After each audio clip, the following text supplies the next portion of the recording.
1 का स्क्वायर है प्लस 2 का स्क्वायर है प्लस 3 का स्क्वायर है, और ये कहाँ तक है 14 तक है, और उसका पावर है। अब इसका आपको पूछा गया वैल्यू क्या है, मान क्या है ना।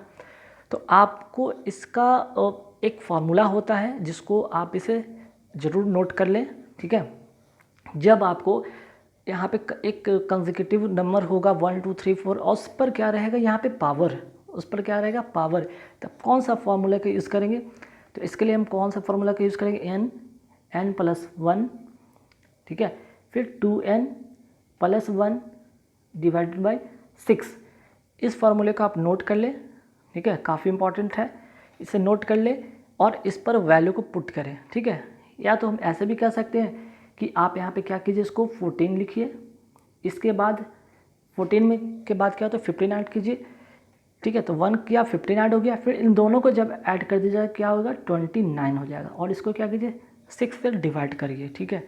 तो देखिए यहाँ पे कट जाएगा 2 7 जा 14 और 2 3 जा 6, 3 5 जा 15 और 7 5 इंटू 29 को जब मल्टीप्लाई करेंगे तो आंसर क्या आने वाला है, बी नंबर ऑप्शन, ठीक है, ये 1015 होगा।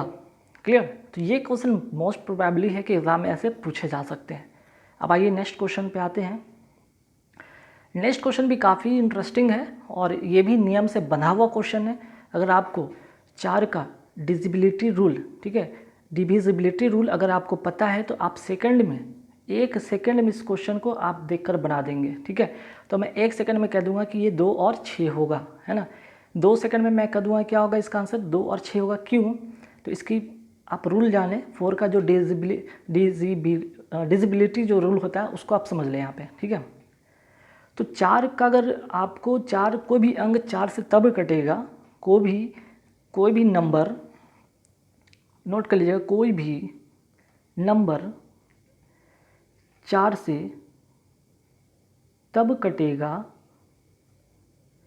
जब उसके लास्ट के दो डिजिट क्या हो 4 से कटे, है ना। तो लास्ट के कोई भी नंबर 4 से तब कटेगा जब उसके लास्ट के 2 डिजिट 4 से कटते हों। तो यहाँ पे देखिए 4 लास्ट का 2 डिजिट, पहले तो आप इसे नोट कर लीजिएगा, ठीक है। अब देखिए लास्ट का 2 डिजिट क्या है 3 और p है। p की जगह पे क्या सा रखें जो कि 4 से जो कि डिविजिबल होगा, ठीक है, जो कि 4 से वो कटेगा।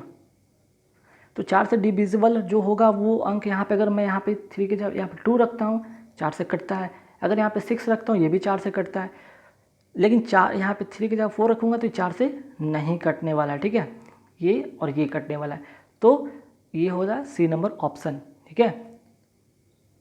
अब आते हैं नेक्स्ट क्वेश्चन पे। नेक्स्ट क्वेश्चन काफ़ी इंपॉर्टेंट क्वेश्चन है। प्रथम 9 विषम संख्याओं का औसत क्या होगा, ठीक। अब देखिए जब प्रथम 9 विषम संख्याओं का औसत पूछा गया तो सबसे पहले आपको ये जानना होगा कि प्रथम विषम संख्या का योग क्या होता है। योग जब आपको पता होगा तो एवरेज क्या होता है टोटल नंबर से डिवाइड कर देते हैं, है ना। तो नोट कर लीजिएगा, प्रथम विषम संख्या का योग क्या होता है n स्क्वायर होता है, ठीक है, n स्क्वायर ये होता है formula.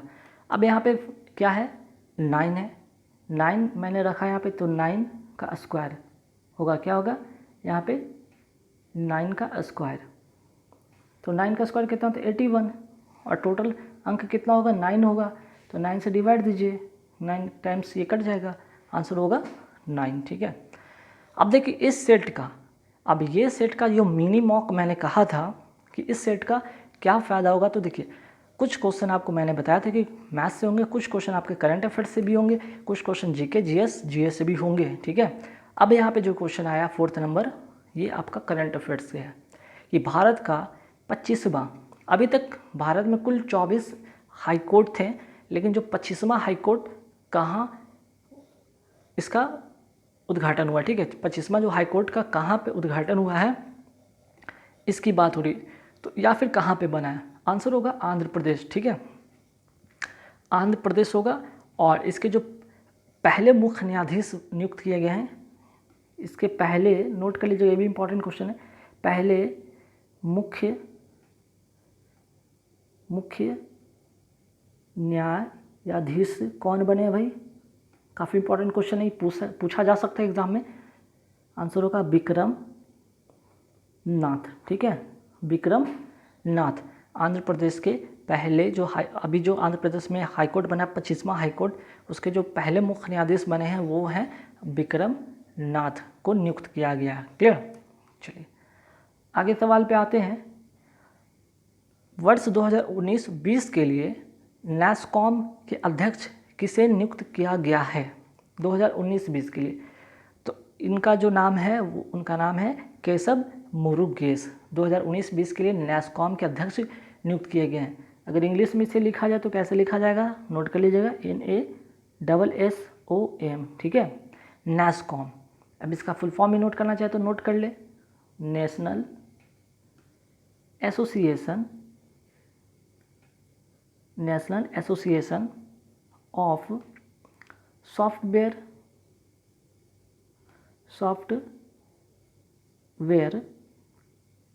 And services companies.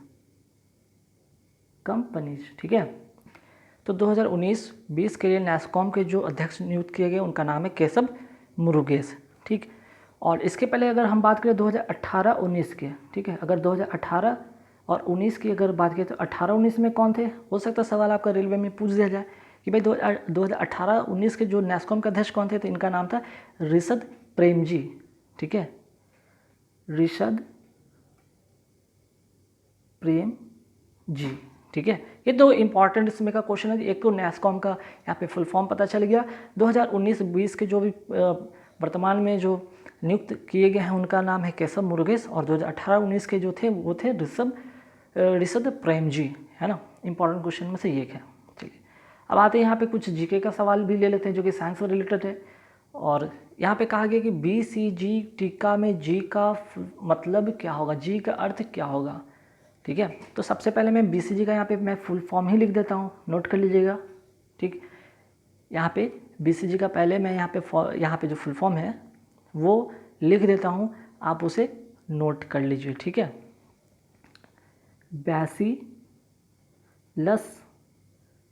Calmette GUERIN BACLLUS bacillus Calmette CALMETTE गुरीन GUERIN गुरीन। अब देखिए जी का मतलब क्या होगा? गुरीन। ठीक है, टिक कर लीजिए। अब इम्पॉर्टेंट है कि भाई ये जो BCG का टीका दिया जाता है किस लिए दिया जाता है? तो टीबी के सुरक्षा के लिए। ठीक है, टीबी से सुरक्षा के लिए किसको? तो जो जन्म लेते हैं बच्चे उनके लिए। ठीक है, टीबी यानी ट्यूबरकुलोसिस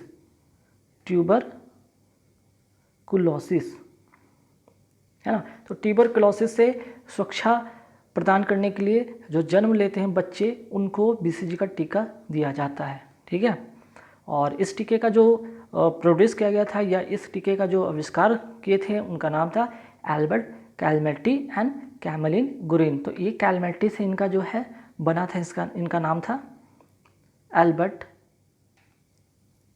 एल्बर्ट हो गए कैलमेट्टी, और दूसरा नाम है जो थे इसके वैज्ञानिक, उनका नाम था कैमलिन गुरीन। ठीक है, तो नोट कीजिएगा एल्बर्ट कैलमेट्टी और कैमिल गुरीन। ठीक है, अब आते हैं नेक्स्ट एक और यहाँ पे करंट अफेयर्स का क्वेश्चन है। इंडो ओमान संयुक्त सैन्य अभ्यास 2019 का नाम क्या है? आंसर यहाँ पे होगा अल नगा 3। और हैंड इन हैंड जो होता है ये किसका होता है भाई? ये चाइना का होता है। ठीक है, जब इंडिया और चाइना का जो संयुक्त अभ्यास होता है उसे हैंड इन हैंड कहते हैं। लेकिन अगर आप बात करें इंडो ओमान का जो संयुक्त सैन्य अभ्यास जो 2019 का है उसका नाम है अल नगा। ठीक है, आंसर आपका होगा बी नंबर ऑप्शन। नेक्स्ट बढ़ते हैं एक जीके से इंपॉर्टेंट क्वेश्चन लेते हैं यहाँ पे कि ऑस्कर पुरस्कार पाने वाले पहले भारतीय कौन थे?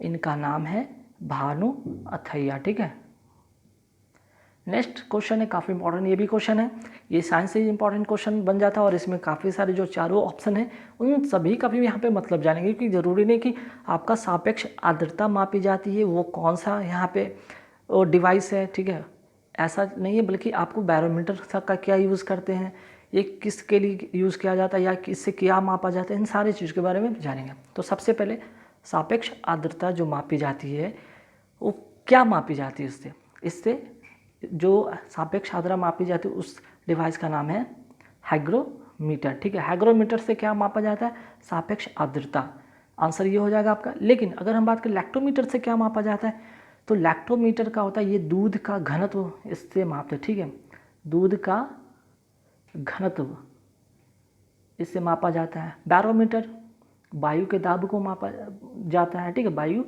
दाब को मापा जाता है। हाइड्रोमीटर की अगर हम बात करें तो ये तरल पदार्थ के घनत्व को मापता है। ठीक है, तो देखिए ये तो हाइग्रोमीटर तो इसका आंसर था, बाकी लैक्टोमीटर, हाइड्रोमीटर, बैरोमीटर का भी यहाँ पे आंसर हो गया। ठीक है, नेक्स्ट क्वेश्चन है, ये भी साइंस से रिलेटेड है, थैलेसीमिया। ठीक है, यहाँ पे जो आपको क है इसको आपको क्या करना होगा, यहाँ पे थ करना होगा। ठीक है, टाइप में मिसप्रिंट हो गया। थैलेसीमिया अनुवांशिक रोग किसको प्रभावित करता है, तो ध्यान रखिएगा ये जो थैलेसीमिया है ये रक्त को प्रभावित करता है। आंसर क्या होगा, रक्त। ठीक है, आंसर होगा रक्त को प्रभावित करता है, ब्लड को प्रभावित करता है। और जिसको ये थैलेमीसिया ये रोग हो जाता है उसका क्या असर होता है, तो इससे जो पीड़ित व्यक्ति होते हैं, इस रोग से जो पीड़ित व्यक्ति होते हैं उस समय हीमोग्लोबिन, ठीक है, हीमोग्लोबिन क्या होता है भाई, या तो बहुत कम बनता है या बिल्कुल नहीं बनता है। ठीक है, बिल्कुल नहीं बनता है। ठीक है, तो ये काफ़ी इंपॉर्टेंट क्वेश्चन है अगर साइंस के पॉइंट ऑफ व्यू से देखा जाए कि थैलेसीमिया अनुवांशिक रोग किसको प्रभावित करता है, तो रक्त को। और ऐसा क्या हो जाता है भाई, तो ये रोग जिसको होता है, जिस व्यक्ति को ये रोग होता है उसमें हीमोग्लोबिन या तो बहुत कम बनता है या तो बिल्कुल नहीं बनता है। ठीक है, अब आते हैं इंपॉर्टेंट कि अंटार्कटिका का मुख्यालय कहाँ है। ठीक है, तो सबसे पहले इंपॉर्टेंट चीज़ ये होता है, ठीक, कि अंटार्कटिका का फुल फॉर्म तो पहले जान लें। ठीक है, तो नोट करें, यूनाइटेड नेशन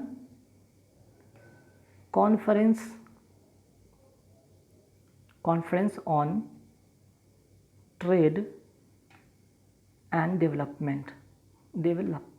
ठीक है, तो कई बार आपको अंटार्कटिका जो है यहाँ पे फुल फॉर्म पूछ दिया जाता है कि अंटार्कटिका मुख्यालय कहाँ पे, तो पहले फुल फॉर्म जान लीजिए, ये होता है फुल फॉर्म। और इसका जो मुख्यालय है वो कहाँ है, आंसर होगा जिनेवा, जो कि स्विट्जरलैंड में है। ठीक है, ऑप्शन नंबर ए होगा जिनेवा। ठीक है, आंसर क्या होगा, जिनेवा। चलिए नेक्स्ट क्वेश्चन इंपॉर्टेंट क्वेश्चन है जी, कैसे कि दक्षिण अमेरिका की सबसे ऊंची चोटी का नाम बताना है आपको। इसमें 4 ऑप्शन यहाँ पे है, मोंटे पिसिस माउंट, ठीक है, मेंटो पिसिस माउंट ओकोनकागुआ, एस्कैरन डेल सलाडो। तो आंसर कौन सा होगा भाई, आपका आंसर होगा बी नंबर ऑप्शन। ठीक है, चलिए नेक्स्ट सवाल पे आते हैं। नेक्स्ट सवाल भी काफ़ी इंपॉर्टेंट है, ये सवाल है आपका राजनीतिक विज्ञान से, ठीक है, सिविक्स से। इनमें से कौन मौलिक अधिकार नहीं है। ठीक है, 4 ऑप्शन है आपके, समानता का अधिकार, संपत्ति का अधिकार, जीवन का अधिकार या शोषण के विरुद्ध अधिकार। तो भाई ये जो है आपका संपत्ति का अधिकार, ये आपका मौलिक अधिकार नहीं है। ठीक है, अब इसका कुछ और तथ्य जानते हैं इंपॉर्टेंट। एक तो सबसे पहले ये जो मौलिक अधिकार है ये संविधान के भाग 3 में है। और दूसरा क्या इंपॉर्टेंट चीज़ है कि ये इसे कहाँ से लिया गया, किसके संविधान से लिया गया है, तो ठीक है, इसे USA के संविधान से लिया गया है। ठीक है, ये 2 क्वेश्चन इंपॉर्टेंट हो गए। मौलिक अधिकार जो संविधान के किस भाग में, तो भाग 3 में है।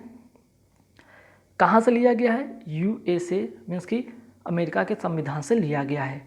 और ये संपत्ति का अधिकार का संशोधन कब हुआ था? संशोधन 44वें संशोधन, ठीक है, 44वें संशोधन कब? 1979 में हुआ था, ठीक है। 44वें संविधान संशोधन 1979 के द्वारा इसे हटाकर अनुच्छेद किसके अंतर्गत कर दिया गया? अनुच्छेद 301 के अंतर्गत इसे किसका नाम दिया गया? संपत्ति का अधिकार को हटाकर किसके अंतर्गत रख दिया गया? किस अंतर्गत रख दिया गया? इसे कानूनी अधिकार, ठीक है, कानूनी अधिकार के अंतर्गत इसे रखा गया। तो काफ़ी इंपॉर्टेंट क्वेश्चन है ये, मौलिक अधिकार से रिलेटेड जो क्वेश्चन है कि भाई ये संपत्ति का अधिकार अब मौलिक अधिकार नहीं रहा, भाग 3 में है संविधान के, और इसे यूएसए के संविधान से लिया गया है। और 44वें संविधान संशोधन 1979 के अंतर्गत इस अधिकार को अनुच्छेद 301 के तहत कानूनी अधिकार कर दिया गया है, ठीक है। अब आते हैं नेक्स्ट क्वेश्चन, कौन सी धातु मुक्त अवस्था में पाया जाता है? कौन सी धातु, कौन सा यहाँ पे बात हो रही है, जो धातु है वो मुक्त अवस्था में पाई जाती है? 4 ऑप्शन है यहाँ पे, आपको बताना है इसका आंसर क्या होगा। सोडियम, सोना, पोटेशियम या कैल्शियम? आंसर होगा सोना, ठीक है। गोल्ड, अब इम्पॉर्टेंट क्या है यह ध्यान रखिएगा। सबसे पहले सोडियम का जो होता है यहाँ पे, सोडियम को जो किससे लिखते हैं, इसे Na से सूचित करते हैं, सोडियम को Na से सूचित करते हैं, और इसकी परमाणु संख्या क्या है? 11, ठीक है। अब बात करते हैं सोना को, सोना का जो है यहाँ पे सिंबल क्या है? Au, और इसका जो परमाणु संख्या कितना है? 79, नोट कर लीजिएगा, इंपॉर्टेंट क्वेश्चन है। कैल्शियम की बात करते हैं तो कैल्शियम को Ca से लिखते हैं, ठीक है, रिप्रेजेंट करते हैं, और इसका जो है परमाणु संख्या कितना है? 20, ठीक। उसी तरह अगर पोटेशियम की बात करते हैं तो पोटेशियम का सिंबल क्या है? K, और इसका जो पोटेशियम का जो अपना इसका जो है परमाणु संख्या है वो कितना है? 19, ठीक है। तो इतना चीज़ तो आपने जान लिया भाई कि सोडियम का 11, ठीक है, सोडियम का 11, सोना का जो है Au का, गोल्ड का होता है 79, ठीक। और इसके बाद अगर बात करें पोटेशियम का तो 19 होता है। अब देखिए यहाँ पे ये जो तीनों है, इसका कभी आपसे पूछ दिया जाए कि इलेक्ट्रॉनिक कन्फिग्रेशन क्या होता है, ठीक है, तो इसको क्या लिखते हैं? 2, 8, 1, ठीक है, एक तो ये हो गया। इसको क्या लिखते हैं? 2, 8, 8, यहाँ पे हो जाएगा 1, ठीक है, 2, 8, 8, 1, और इसका हो जाएगा 2, 8, 8, 2। अब यहाँ से एक और सवाल पूछा जा सकता है कि भाई बताइए सोडियम का संयोजकता कितनी होती है? तो जो इसके बाहरी कक्षा में, जो बाह्यतम कक्षा में, जो सबसे बाहरी कक्षा में इलेक्ट्रॉन होते हैं, उसी को क्या करते हैं? यहाँ पे संयोजकता करते हैं। तो इसका संयोजकता जो होगा क्या होगा आपका? ये हो जाएगा, संयोजकता आपका 1 हो जाएगा, इसका संयोजकता भी आपका 1 हो जाएगा, इसका 2 हो जाएगा। कई बार एग्जाम में पूछा जाता है, बताइए कि कैल्शियम का जो संयोजकता कितनी होती है? वो उसका आंसर होगा 2, ठीक है। चलो अब आते हैं नेक्स्ट सवाल पे।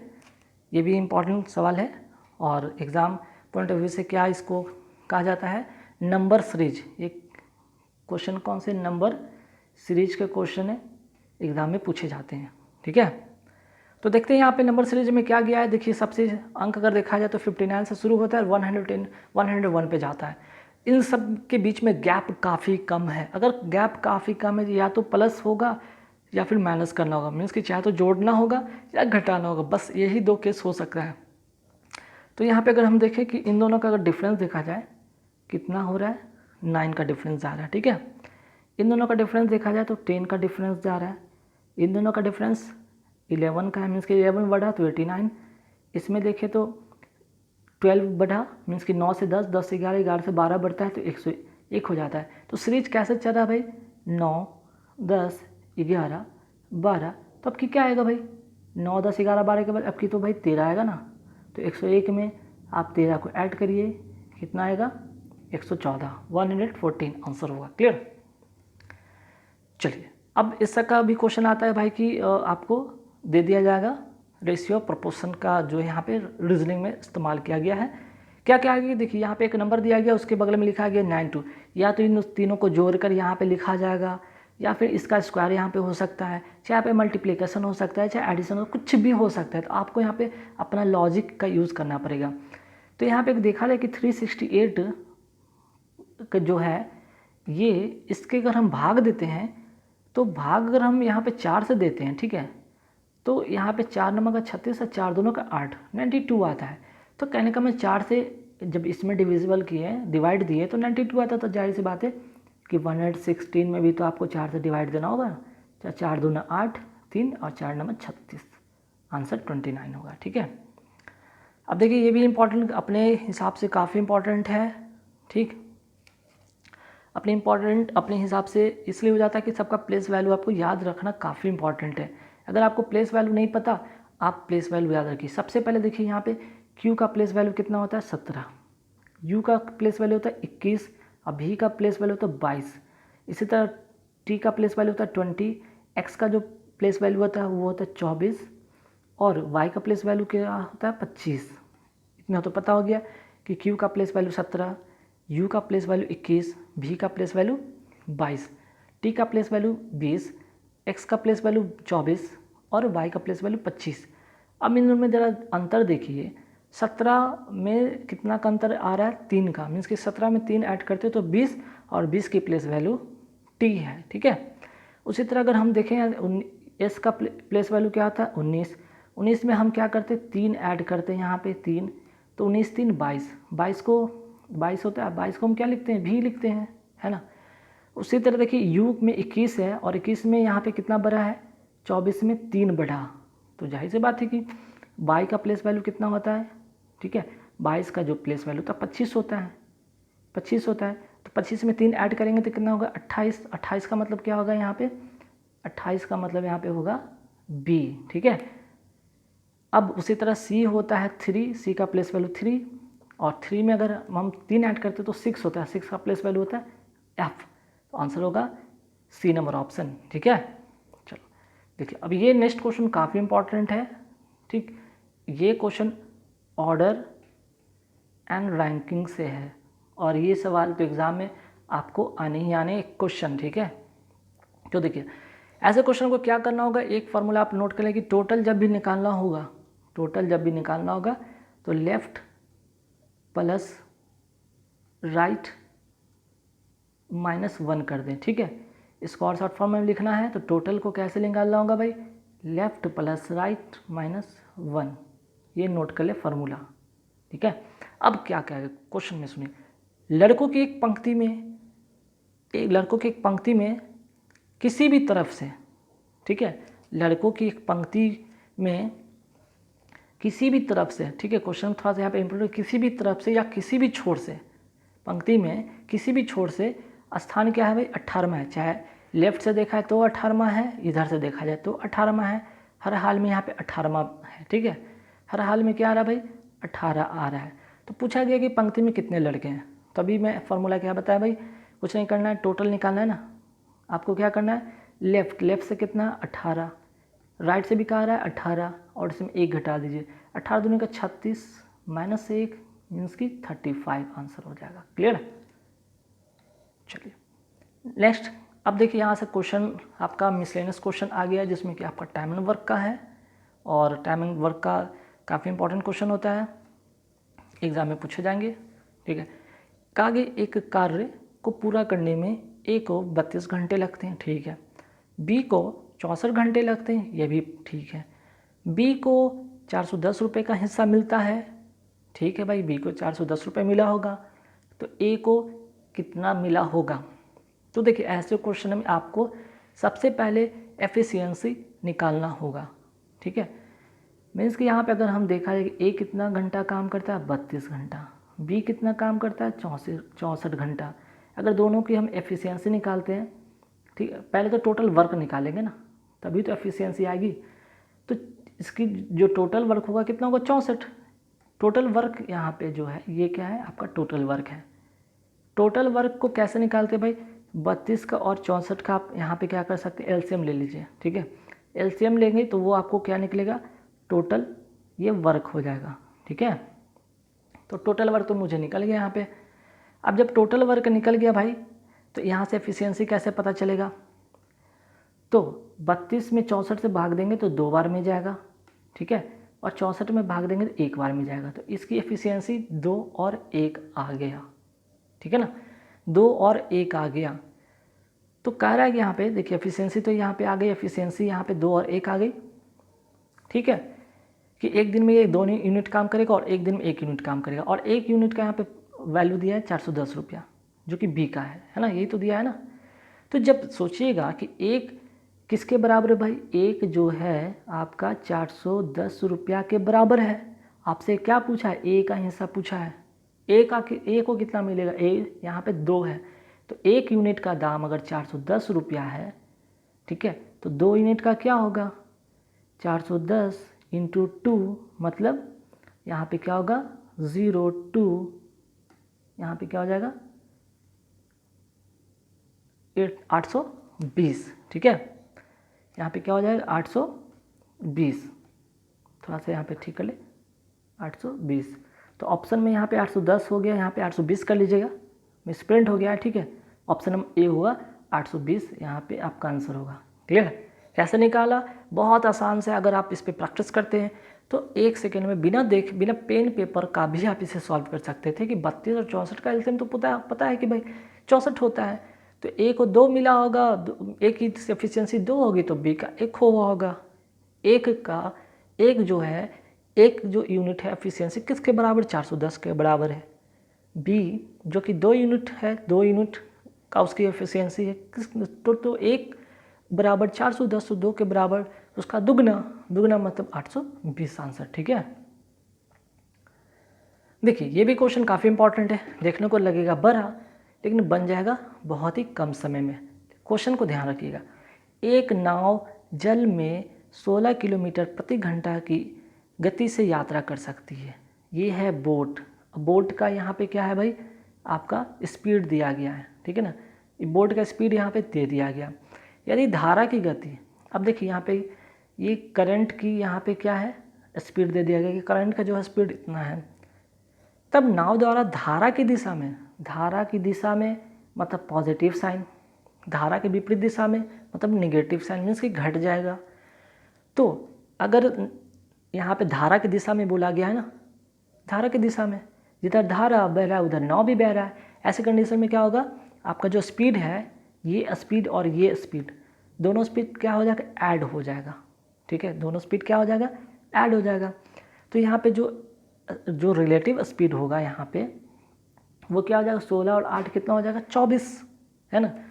तो रिलेटिव जो स्पीड हो जाएगा वो हो जाएगा 24 किलोमीटर पर आवर। क्लियर। अब कहा गया है कि यहाँ पे दूरी कितना है भाई, 336 किलोमीटर। तो डिस्टेंस तो यहाँ पे बता दिया गया कि 336 किलोमीटर है भाई।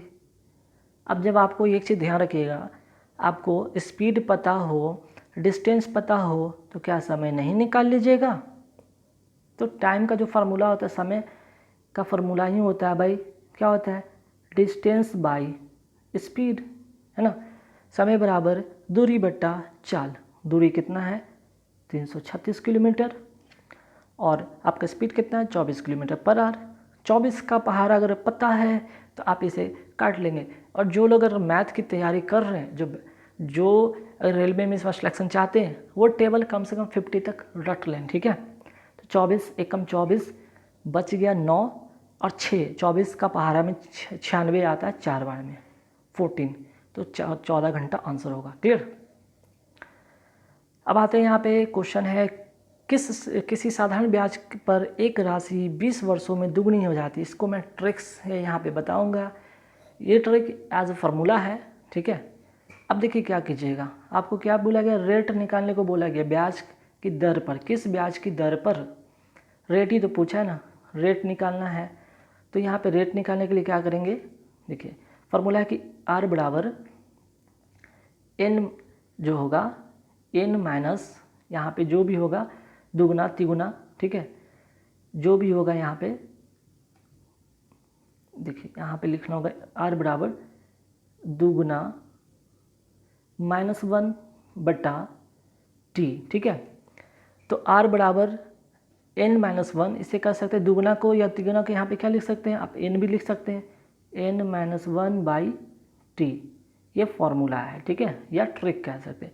n का मतलब क्या होता है यहाँ पे, दो गुना। n बराबर हो सकता है, दुगुना भी हो सकता है, यहाँ पे क्वेश्चन में कहीं पे तिगुना लिखा रहे, उससे कोई फ़र्क नहीं पड़ता है, तिगुना रहे, चार गुना रहे, ठीक है, जो भी रहे। तो n के जगह पे क्या आपको रखना है, वैल्यू रख दीजिए दुगुना। r बराबर n यहाँ पे दुगुना है तो दुगुना लिख दिया, -1 का -1, t कितना भाई 20 लिख दिया, ठीक है। और यहाँ पे इंटू 100 करना भूल गए, यहाँ पे इंटू 100 करेंगे, ठीक है। तो कुछ नहीं, 20-25 का 100 और 2 में से 1 गया 1 इंटू 5 बराबर 5% आंसर। फॉर्मूला होगा r बराबर n-1/t इंटू 100, ठीक है, ए नंबर ऑप्शन होगा। चलिए अब आते हैं नेक्स्ट क्वेश्चन पे। तो देखिए ये जो दोनों क्वेश्चन में एक समानता क्या है कि ये पूछा गया आपका साधारण ब्याज पर, मीन्स कि SI मतलब सिंपल इंटरेस्ट पर, तब तो ये वाला फार्मूला आप लगा लेंगे, कोई दिक्कत नहीं था, ठीक है, ये वाला फार्मूला इसके लिए। लेकिन जैसा ही है क्योंकि इसमें भी आपका दुगुना है तिगुना है, तो इस क्वेश्चन में ज़रा ध्यान दीजिएगा, ये इस बार चक्रवृद्धि ब्याज है। चक्रवृद्धि ब्याज मतलब क्या है, CI, ठीक है। यहाँ पे होगा कंपाउंड इंटरेस्ट था, वो था सिंपल इंटरेस्ट पे था। कंपाउंड इंटरेस्ट का सवाल उस फार्मूले पे नहीं बनेगा, इसके लिए एक दूसरा ट्रिक है, ठीक है, इस ट्रिक पे आप अप्लाई करेंगे, विदिन सेकंड में बनेगा। क्या है सुनिए, चक्रवृद्धि ब्याज 7 वर्ष में एक राशि दुगुना हो जाता है। 7 वर्ष में कितना हो जाता है, 2 गुना, ठीक है, इस तरह से लिख लें। फिर कहा कि कितने वर्ष में समान राशि 16 गुना हो जाएगा, कितने वर्ष में समान राशि 16 गुना हो जाएगा। अब देखिए इसको अगर इससे रिलेट करें तो ये कहीं ना कहीं क्या है, 2 का पावर है। 2 का पावर कितना है भाई, यहाँ पे 4 है, ये 2 का पावर ये 4 तो होगा, ठीक है। अब ये 2 का पावर यहाँ पे 4 है, ठीक है, कि 2 दूना का 4 दूना का 8 दूना का 16, ठीक, 2 दूना का 4 दूना का 8 दूना का 16। तब बस ये इसका जो यहाँ पे देख रहे हैं ना, अगर इस दोनों को रिलेट करते हैं और ये इसका पावर है, तो ये 7 को, ठीक है, सॉरी ये पावर नहीं होगा, यहाँ से 4 होगा ना, तब तो 16 आएगा ना, तो इस 7 को इस 4 से मल्टीप्लाई कर दीजिए, टोटल कितना आ गया, 7 चौका 28। ऑप्शन नंबर यहाँ पे 28 कर लीजिएगा, ऑप्शन में मिस्टेक हो गया लिखते वक्त, बी नंबर ऑप्शन होगा, आंसर क्या होगा 28, ठीक है। देखिए क्वेश्चन में टाइप करते वक्त छोटी मोटी त्रुटि हो जाती है, उस पर ध्यान ना दें, बस आप ध्यान रखिए कि यहाँ पे जो बताया जा रहा है उसको आप नोट करें, ठीक है। आते हैं क्वेश्चन नंबर 23 पे, कौन सी संख्या 3 से पूर्णतः डिविजिबल है, विभाज्य है। तो ध्यान रखिएगा, इसका रूल आप याद करें, 3 से वो संख्या तभी विभाजित होगी जब सभी संख्या, जो भी संख्या है, जब संख्या का योग 3 से कटे। कहने का मतलब यहाँ पे जो भी संख्या आपको दिया हुआ है, जितना भी संख्या आप दे सबको जोड़ लीजिए, है ना, सभी को जोड़ लीजिए। अगर जोड़ने पर वो 3 से कट रहा है तो वो संख्या पूरा 3 से कटेगा। ये रूल है, आप नोट कर ले, ठीक है, इस रूल को नोट कर ले, बहुत काम देने वाला, काफ़ी इंपॉर्टेंट रूल है। कोई संख्या 3 से तभी कटेगा जब उस पूरे नंबर को अगर हम जोड़ते हैं वो 3 से पूरा पूरा कटता हो, तो 3 से पूरा पूरी विभाजित होगा। जैसे देख लीजिए, हम इसको जोड़ते हैं यहाँ पे, ठीक है, 4 1 5, 5 8 13, 13 3 16, 16 1 17, 5 22, 22 कभी 3 से कटता है नहीं, 4 3 7 1 8, 3 11 6 17, 17 3 से कटता है नहीं, 4 9 13 5 18 8 26 3 29 2 31, 31 3 से कटता नहीं, 6 4 10 2 12 5 17, 17 9 26, 26 1 27। अब बताओ 27 3 से कटता है, बिल्कुल कटता तो है, कटता तो सी नंबर ऑप्शन नहीं हो जाएगा, ठीक है। चलो हो गया। अब आते हैं यहाँ पे क्वेश्चन है देख लीजिए, ये भी इस तरह के क्वेश्चन भी एग्ज़ाम में काफ़ी आते हैं, ठीक ना। तो इस तरह क्वेश्चन ध्यान रखिएगा। इसमें कहा गया है क्वेश्चन 24 ए बी सी ने क्रमशः 9,000 रुपये, 7,000 रुपये, 11,000 रुपये निवेश करके व्यवसाय शुरू किया, ठीक है। ठीक, एक वर्ष बाद अर्जित लाभ जो होता है 459 रुपया होता है, ठीक है। यहाँ तक तो बात समझ में आ गया। तो देखिए, तो यहाँ पे सी का हिस्सा पूछा गया, तो इन्वेस्टमेंट वाला क्वेश्चन आता है, काफ़ी इंपॉर्टेंट क्वेश्चन होता है और इसको बहुत कम समय में बनाया जा सकता है। देखिए, सभी का लास्ट का पहले 3 डिजिट है ना, भूल जाइए, ये तीनों डिजिट को भूल जाइए, ठीक है। मान लिया यहाँ पे मैं बनाता हूँ कि ए बी सी, ठीक है। अब ए यहाँ पे 9 यहाँ पे 9,000 मीन्स 9 लिखते हैं, क्या होगा। और टोटल देखिए यहाँ पे एक चीज़ और नोट कीजिएगा, एक वर्ष बाद मतलब 12 महीना। तो भाई इसको थोड़ा और मैं बड़ा से लिखता हूँ यहाँ पे, ताकि चीज़ साफ समझ में आए, ठीक है। 9,000 12 महीना, क्योंकि 0 तो सभी कैंसिल हो जाएंगे ना, 7 भी 12 महीने और 11 भी 12 महीने। तो एक चीज़ नोट कीजिए, जब तीनों 12 तो लिखने की क्या ज़रूरत है, लिखने की ये भी ज़रूरत नहीं है ना। चाहे तो लिखना तो लिख सकते हैं, क्योंकि फाइनली तो कट ही जाएगा ना, फाइनली क्या होगा, वो तो कट ही जाएगा। तो 9 7 11, अगर आपका मन है तो लो 12 लिख लो, 12 लिख लो, ये तो 3 कट ही जाएंगे, है ना। तो चलो कट गया, तो क्या बचा यहाँ पे 9 7 11, ठीक है। अब एक वर्ष के बाद जो लाभ है, ये टोटल इन्वेस्टमेंट का ही तो इक्वल है, 9 7 16, 16 11 कितना होगा, 16 10 26 1 27, है ना। क्या आएगा यहाँ पे 27। ये 27 जो है किसके बराबर है भाई, 459 के बराबर, है ना। 27 बराबर 159। तो यहाँ से क्या निकालना है भाई, हमें किसकी वैल्यू निकालनी है, हमें तो सी की वैल्यू निकालनी है ना। तो इसको कैसे लिखेंगे, तो टोटल जो 27 में से हमको यहाँ पे किसकी वैल्यू निकालनी है, सी की। सी कितना है 11, सी लिख दिया हमने। और यहाँ पे टोटल जो लाभ है कितना है 459। 27 से इसको डिवाइड करते हैं, कितना बार में कटता है, ये कटेगा आपको जाकर 17 बार में। अब यहाँ पे मल्टीप्लाई करना, क्या 11 गुने 17, 11 गुने 17। अब देखिए इसको ट्रिक है, इसका भी यहाँ पर ट्रिक है गुना करने का। अगर कभी भी 11 को 17 से, ठीक है, मीन्स कि 11 को किसी भी 17 से 18 से 22 से 25 से 26 से जिससे भी करना हो, उसका ट्रिक है कि जो अंक यहाँ लास्ट का लिखा है लिखिए, फिर इन दोनों अंक को यहाँ पे जोड़ के लिखिए, तो 7 1 8, और ये लास्ट का अंक यहाँ पे लिख दीजिए वापस। आ गया आंसर आपका, ठीक है। तो सी का हिस्सा तो पता चल गया ना, यही तो था ना सी का हिस्सा। चलिए, और इस मिनी मॉक टेस्ट का ये आखिरी सवाल है, मिनी मॉक टेस्ट जिसके कोई रेलवे के लिए खासकर प्रॉपर डिज़ाइन किया गया है, उसका ये आखिरी सवाल है। आखिरी सवाल के बाद आप लोग देखने के बाद कमेंट करके ज़रूर बताइएगा, ये जो मिनी मॉक टेस्ट सीरीज शुरू मैंने किया है कितना हेल्पफुल है आपके लिए, और क्या अच्छा लगा ये मिनी मॉक टेस्ट। ये सीरीज कंटिन्यू रहना चाहिए, कंटिन्यू चलना चाहिए एग्ज़ाम तक। अगर इससे बेनिफिट होता है तो एक बार यार थम्स अप जरूर कर देना, मैसेज करके ज़रूर बताना हमें, ठीक है।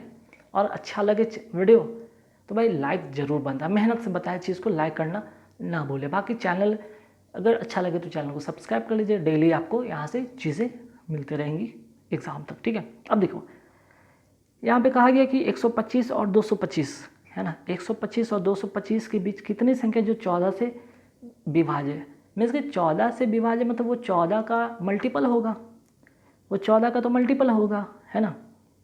तो देखिए 14 का पहाड़ा अगर पढ़ते तो 14 का अगर 9 बार में पढ़ते तो 14 नंबर कितना होता है 26 से होता है, तो 125 से ज़्यादा है। तो 125 के बाद और 225 के अंदर में ही तो हमको लेना है, तो एक अंक तुमको मिलेगा कि 14 नंबर का 26 से। तो 9 टाइम्स करके चेक करें, 10 टाइम्स, 11 टाइम्स, 12 टाइम्स चेक करें एक बार, ठीक है। तो 14 नंबर का 26 हो गया, 14 दहाँ का 140, 14 11 करते तो देखिए 14 11 को गुना करने का भी मैं ट्रिक बताया था। लास्ट का अंक 4 है, 4 लिख दीजिए, इन दोनों को जोड़ दीजिए 5 और 1 का 1 उतार दीजिए।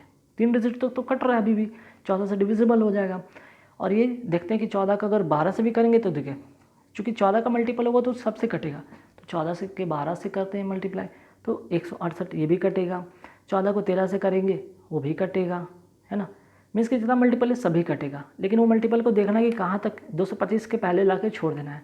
210 और 224 इसके बाद नहीं जाना है, क्योंकि 225 आखिरी है। तो बोल रहा है कि कितनी ऐसी संख्या है, 1 2 3 4 5 6 7 8, हो गया ना 8, ठीक है।